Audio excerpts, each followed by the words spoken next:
Hello and a warm welcome from Mohan Gopinath. आप सुन रहे हैं संगीत के सितारे प्रेजेंटेड बाय ईपीलॉग मीडिया। थोड़ा सा चौंक गए ना? आज मैंने हर बार की तरह नमस्कार, आदाब, सलाम से शुरुआत नहीं की, पर बात तो आप लोगों का स्वागत करने का है, चाहे ऐसे करूं या वैसे। ठीक उसी तरह कि नाम देवदास न होते हुए भी ये फिल्म देवदास ही थी। आज की फिल्म मुकद्दर का सिकंदर, साल 1978। और ऐसा कम ही होता है कि जब जितने कलाकार एक फिल्म में होते हैं वो सब अपने कैरियर के ऊंचाई पे हो। मैं बात कर रहा हूं अमिताभ बच्चन, विनोद खन्ना, राखी, रेखा, अमजद खान, रंजीत और प्रोड्यूसर डायरेक्टर प्रकाश मेहरा। मुझे अब भी याद है कि ये फिल्म जब रिलीज हुई थी तब मैं इसे ओपनिंग वीकेंड में देख नहीं पाया था और स्कूल में कुछ दोस्तों ने देख लिया था। बस साहब जो बेचैनी हुई जब तक वो फिल्म देख न लूं। और जब दोस्तों की बात चली ही है तो ये फिल्म के साउंड ट्रैक की फरमाइश एक बचपन के दोस्त राजेश ने की है। So Rajesh, this is for you. Film में 8 गाने हैं और ऐसा भी नहीं कि कोई गाना हल्का फुल्का हो। हर गाना एक संजीदा किस्म का गाना है with loads of philosophy and meaningful lyrics. आम तौर पे एक फिल्म में 5 या 6 गाने होते हैं।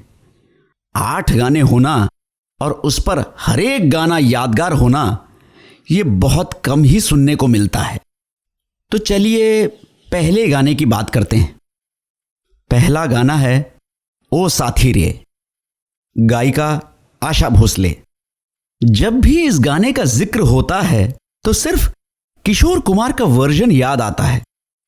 आपको मैं ये बता दूं कि करीबन 25-26 ऐसे गाने हैं जो किशोर दा ने गाए हैं और उसी मूवी में उसका एक फीमेल वर्जन भी रहा है।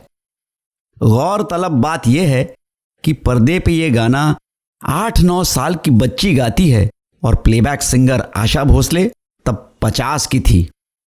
शायद इसी को वॉइस मॉड्यूलेशन कहते हैं जो इतने बड़े एज डिफरेंस को भी पार कर दे। दूसरा गाना है रोते हुए आते हैं सब। जो संगीत के शौकीन हैं उनको ये बताने की जरूरत नहीं कि इस गाने की जो शुरुआती धुन है उसी से दिल की धड़कनें तेज हो जाती हैं और फिर एक गूंजती हुई किशोर दा की आवाज। वाह, क्या एंट्री सीन थी अमिताभ बच्चन की इस पिक्चर में। मुझे अच्छी तरह याद है कि मैं इस गाने का पहला 1 मिनट सुन ही नहीं पाया था थिएटर हॉल में। इतनी सीटियां बजी थी अमिताभ को पर्दे पे देखकर पहली बार फिल्म में। मल्टीप्लेक्स ने वो एंट्री सीन वाला मजा छीन लिया दर्शकों से और इस बात का दुख रहेगा मुझे। ये गाना मरीन ड्राइव, चौपाटी, वर्ली सीफेस और आरे में फिल्माया गया था। इस गाने में एक लाइन मुझे अब भी पसंद है जो फिल्म के डायलॉग से ही पिरोई गई थी। जिंदगी तो बेवफा है, एक दिन ठुकराएगी, मौत महबूबा है अपने साथ लेकर जाएगी। ठीक इस गाने के पहले एक कब्रिस्तान में एक छोटे बच्चे से जो आगे चलकर अमिताभ बनता है उससे कादर खान कहते हैं, सुख तो बेवफा है, चंद दिनों के लिए आता है और चला जाता है, मगर दुख तो अपना साथी है, अपने साथ रहता है। ये कभी ना भूलने वाले डायलॉग लिखे भी थे कादर खान साहब ने। और गाने के दौरान अमिताभ मोटरसाइकिल पे से अपने दोनों हाथ उठाकर घुमाने लगते हैं खुशी के मारे। उन्होंने एक इंटरव्यू के दौरान कहा कि ये बहुत घातक भी हो सकता था और खुशकिस्मती थी कि उनका एक्सीडेंट नहीं हुआ। अगले गाने की बात ही क्या करें। वो प्यार जो कभी हासिल न हो पाया, उसे अगर लफ्जों में ढालना हो तो शायद यही गाना होगा। सलाम इश्क मेरी जान जरा कबूल कर लो, तुम हमसे प्यार करने की जरा सी भूल कर लो। ये जो गाना है इसे लिखा था प्रकाश मेहरा ने, जिनके बारे में ये कहा जाता था कि अपने फिल्म के गानों के मुखड़े वही लिखते थे।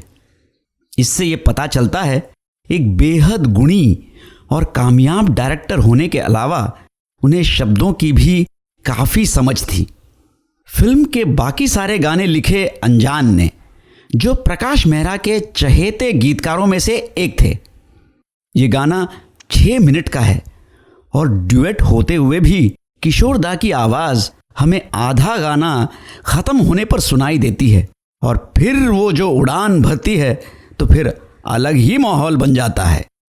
ये गाना शुरू होने से पहले सिकंदर का मन नहीं होता जोराबाई के कोठे पे जाने के लिए। उन्हें प्यारे लाल जी मनाते हैं। ये कैरेक्टर प्यारे लाल बड़ा फेमस हुआ था इस पिक्चर के बाद। दरअसल ये रोल असरानी करने वाले थे, पर वो किसी शूटिंग में अटक गए तो उनकी जगह प्रकाश मेहरा ने खुद अपने ही असिस्टेंट राम सेठी को चांस दिया और क्या मास्टर स्ट्रोक रहा। चौथा गाना है प्यार जिंदगी है। इसे गाया था महेंद्र कपूर, लता मंगेशकर और आशा भोसले ने। ये गाना भी काफ़ी अनोखा है। आपने ड्रीम सीक्वेंसेस देखे होंगे, ड्रीम सॉन्ग्स सुने होंगे, पर गाना ख़त्म होने के बाद एक ड्रीम सीक्वेंस शायद इसी पिक्चर में देखने को मिलेगा।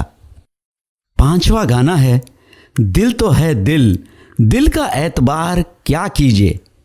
आज के दौर में जब हर गाने को तोड़ मरोड़ के इतने सारे एंगल्स से कवर करते हैं ताकि सुनने वालों को और देखने वालों को वो अपील कर जाए, ये गाना राखी ने बस एक ही जगह बैठकर पियानो पर गाया है। वो दिन कुछ और थे जब एक जिंदगी थोड़ी थमी सी थी, थोड़ा सुकून था अपनी बात कहने की। लता मंगेशकर कल्याण जी आनंद जी जोड़ी के गानों में ये ज़रूर टॉप 5 पे आएगा किसी के भी लिस्ट में। छठा गाना है ओ साथी रे तेरे बिना भी क्या जीना, गायक किशोर कुमार। इसकी शूटिंग भाईदास हॉल जो जुहू मुंबई में है वहाँ की गई थी। एक मज़ेदार किस्सा ये है कि इस गाने के पहले अमिताभ अपने और अपने सोच के बारे में एक लंबी स्पीच देते हैं, तकरीबन 5 मिनट की, जो मेरे ख्याल में एक ही शॉट में दिया गया होगा। ये डायलॉग 16 पेज के थे, जिसे देखकर अमिताभ जैसे महान कलाकार भी थोड़ा सा झिझके। कादर खान जिन्होंने ये डायलॉग लिखे, उन्होंने खुद वो डायलॉग किस तरह बोला जाएगा अमिताभ को दर्शाया और रिहर्सल करवाया। तब जाकर आप एक एफर्टलेस परफॉर्मेंस देखते हैं। उस जमाने में मशहूर था कि जो भी अमिताभ बच्चन की फिल्म के डायलॉग्स कादर खान लिखते थे, वो अपने अंदाज में उसे एक कैसेट में रिकॉर्ड करके बच्चन साहब के घर भेजा करते थे और बस एक अच्छे शागिर्द की तरह बच्चन साहब ने उसे ऐसा फॉलो किया कि वो लाइनें यादगार बन गई। 7वां गाना रोते हुए आते हैं सब, इस गाने के अंतरे से शुरू होती है। गाने के बोल हैं जिंदगी तो बेवफा है एक दिन ठुकराएगी। इसे गाया था मोहम्मद रफ़ी ने। रफ़ी साहब का ये सुझाव था कि चूंकि रोते हुए आते हैं सब किशोर दा ने गाया था, तो ये गाना भी उन्हीं से गवा लीजिए। पर जैसा कहते हैं, म्यूजिक के मामले में कैप्टन या फिर कहूँ captains of the ship music directors ही होते हैं। कल्याण जी आनंद जी ने उन्हें समझाया कि जो दर्द, तड़प, जो एक किसी भाई जैसे दोस्त को खोने की जो फीलिंग है, वो सिर्फ आप ही से आ सकती है। तब जाकर रफ़ी साहब ने यह गाना गाया। ये एक और मिसाल है रफ़ी साहब और किशोर दा के एक दूसरे के प्रति सम्मान का। राइवल्स थे प्लेबैक सिंगिंग के क्षेत्र में, पर एक दूसरे के हुनर का आदर उसके भी ऊपर रखते थे। 8वां गाना वफा जो न की, जहां रेखा का इंट्रोडक्टरी सॉन्ग सलाम इश्क लता जी ने गाया था।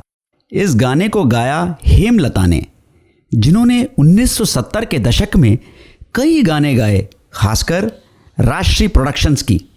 एक मुश्किल सा बचपन गुजारने के बाद भी हार न मानते हुए लता जैसी चट्टान से इस फिल्म इंडस्ट्री में कैसे हेमलता प्लेबैक सिंगर बनी, ये कहानी बहुत दिलचस्प है, लेकिन वो कहानी किसी और एपिसोड में।